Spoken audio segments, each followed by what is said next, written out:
Ok, donc voyons un petit peu cette fonction for each. Au début, on va avoir une constante, tab par exemple, est égale juste 1, 2, 3 comme ça. Donc comme je vous ai dit, les tableaux, eh bien, sont des objets qui ont des méthodes associées. D'accord? Ils ont des méthodes associées. Donc notamment ici, je peux faire tab.forEach. D'accord? C'est une méthode qui lui est associée. Et donc cette méthode, qu'est-ce qu'elle va prendre en paramètre? Elle va prendre une fonction callback. Tac, comme ça, ok? Qu'est-ce qui s'est passé ici? Qu'est-ce qui s'est passé? Je suis en train de juste d'écrire une petite fonction fléchée, et vous voyez que je vous avais dit que les fonctions fléchées, ça allait être très utile quand on allait les utiliser notamment avec d'autres méthodes. Eh bien, le moment est venu, mais on verra toutes ces méthodes en détail dans la partie tableau. Mais ici, vous voyez que donc j'utilise, en paramètre d'une fonction, j'utilise une autre fonction, d'accord? Directement. Item que j'ai choisi ici, ça s'appelle la valeur courante, c'est-à-dire la valeur de chaque élément du tableau. Je peux l'appeler item, je peux l'appeler absolument comme je veux, mais on essaye de lui donner un nom quand même qui a un rapport avec tout ça. Donc là, on peut mettre item, c'est très bien. Et donc, regardez, je vais mettre log item. Qu'est-ce qui va se passer? 1, 2, 3. For each, ça veut dire pour chaque. Et donc, notre tableau, pour chaque élément du tableau, qu'est-ce que je fais? Je console log à item. D'accord? Donc ça, c'est une des premières méthodes que vous découvrez sur les tableaux qui sont très utiles, très sympas. For each, c'est vraiment une super méthode. Très bien. Est-ce qu'on peut se recréer un peu cette fonction pour voir qu'au final, tout ça, c'est du JavaScript déjà, et c'est faisable, on peut reproduire ça facilement. Alors on va le reproduire, on va pas se créer un objet ici pour créer une méthode à l'intérieur, mais on va carrément se créer une fonction qui prend à la fois un tableau et à la fois une fonction callback ici, d'accord? Et qui va nous faire exactement la même chose. On y va.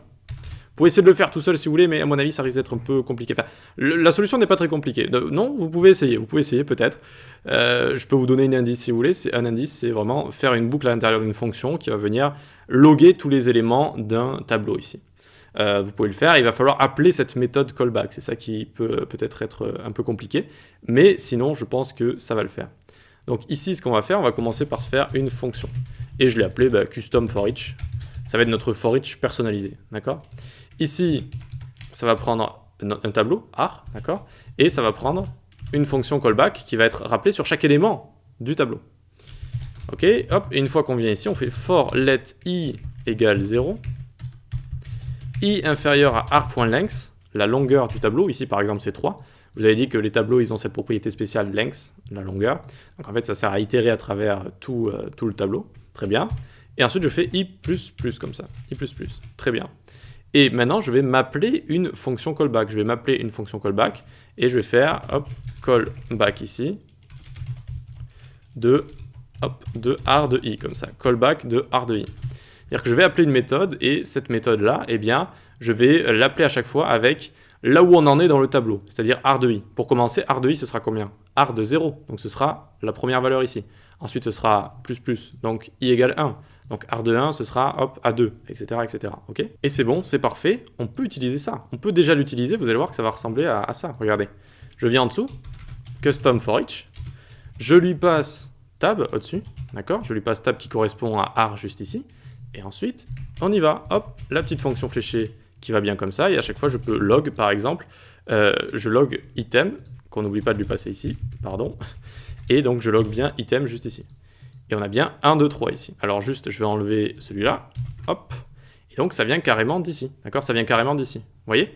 Donc bon, au lieu d'avoir un tableau qui représente un objet avec des méthodes qui lui sont associées directement, j'ai choisi de faire une fonction qui prend un tableau directement en paramètre et ensuite un callback, voilà, histoire de ne pas trop s'embêter.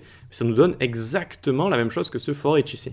Voilà, une fonction for each recréée, personnalisée si vous voulez. Ça prend le ar en paramètre, ça prend une fonction callback, et qu'est-ce que ça fait? Ça fait une boucle, et ça appelle cette fonction sur tous les éléments, donc tous les éléments du tableau. Enfin, on fait passer un argument, tous les éléments du tableau dans cette fonction, d'accord? Et donc, quand on appelle notre méthode custom for each, on lui dit bien, tu prends ce tableau, et ensuite, on lui montre, on lui écrit cette fonction de rappel, en fait. On lui écrit cette fonction de rappel, qui va prendre item ici. Alors, je vous ai dit que quand il n'y a qu'un seul argument, qu'un seul paramètre, on n'a pas besoin de mettre les parenthèses comme ça. Et donc, ça prend ce paramètre item, encore une fois, ça c'est la valeur courante, j'aurais pu l'appeler comme je veux, hein. D'accord? J'aurais pu l'appeler, bon bref, item, mais voilà, c'est très bien comme ça. Et donc, ça fait exactement la même chose.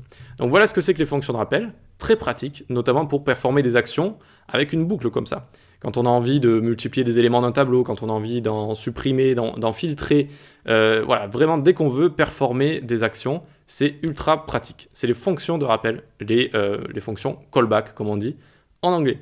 Allez, on continue.